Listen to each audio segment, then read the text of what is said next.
নমস্কার দর্শক বন্ধুরা, তোমরা কেমন আছো? আশা করি তোমরা ভালো আছো। আমি আর একটা ভিডিও আজকে তোমাদের সামনে নিয়ে চলে এসেছি। আজকে আমি রান্না করব নিজের হাতে। আজকে প্রথমবার আমি এই রান্নাটা করতে চলেছি। আমি আজকে রান্না করব পমফ্রেট ফ্রাই। আশা করি তোমরা থাম্বনেল দেখে অথবা টাইটেল দেখে বুঝেই গেছো আমি কি করতে চলেছি। ঠিক আছে, তো প্রথমে দেখো আমি মাছগুলোকে ফ্রিজ থেকে বের করে সেগুলোর মধ্যে বরফ জমে গেছিলো, সেগুলোকে একটু জল দিয়ে ভিজিয়ে ওগুলোকে আমি প্লেটের মধ্যে সাজিয়ে নিলাম। তারপর তার পেটগুলো অল্প অল্প করে চিড়ে দেব। তারপর সেগুলোকে একটু নুন আর লঙ্কার গুঁড়ো আর হলুদ দিয়ে মিশিয়ে নিলাম।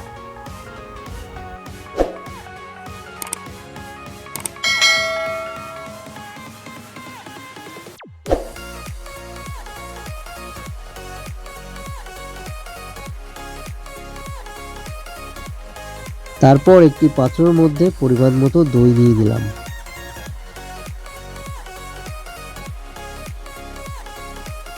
তার মধ্যে হলুদ গুঁড়ো, নুন আর লঙ্কার গুঁড়ো দিয়ে দিলাম।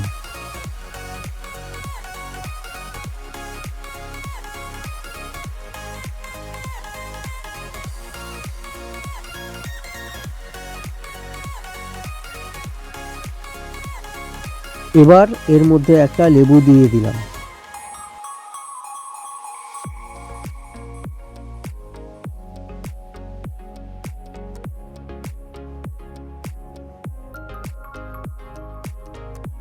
তারপর এর মধ্যে আদা রসুনের পেস্ট দিয়ে দিলাম আর একটু সর্ষের তেল আর গরম মশলা দিয়ে ভালো করে মশলাটাকে মিক্স করলাম।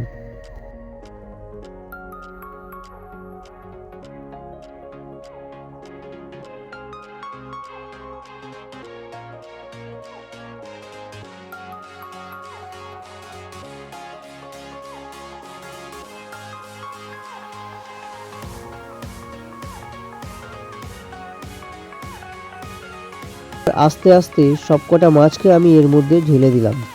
তারপর সেটাকে ম্যারিনেট করার জন্য 25 থেকে 30 মিনিট ফ্রিজের ভেতর রেখে দিলাম।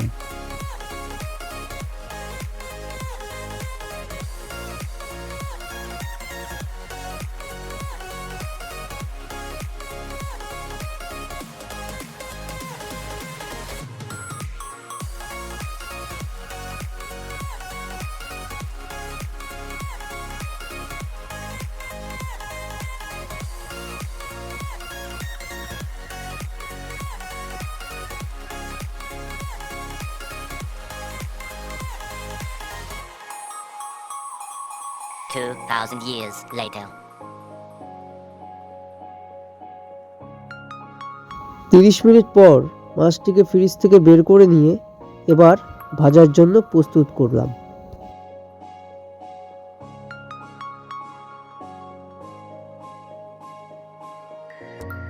এবার গরম তাওয়ায় তেল দিয়ে দিলাম।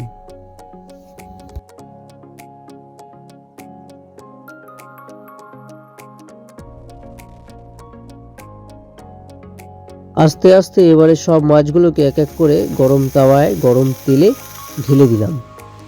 সুন্দরভাবে মাছটা ভাজা হয়ে গেলে তুলে ফেলবো।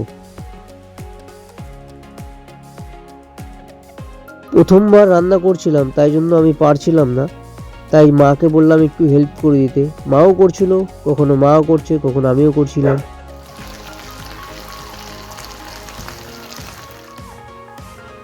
আমাদের মাছ ভাজা পুরো রেডি, একদম খাওয়ার জন্য প্রস্তুত।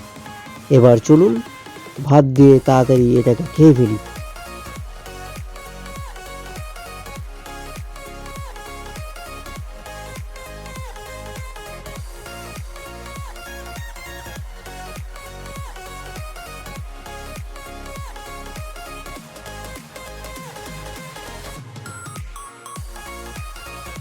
ধনেপাতার চাটনিও করা হয়েছিল, কিন্তু সেটার ভিডিও বানানো আমার সুযোগ হয়নি। কিন্তু মাছটা খেতে খুব সুন্দর হয়েছিল। প্রথমবার রান্না করেছিলাম, তাই আমার একটু গর্বই হচ্ছিল। আমি ততক্ষণে খেতে থাকি, তোমরা না হয় আমার চ্যানেলটাকে সাবস্ক্রাইব করে দাও আর লাইক আর শেয়ার করে দাও। আবার দেখা হবে অন্য একটা ভিডিওতে।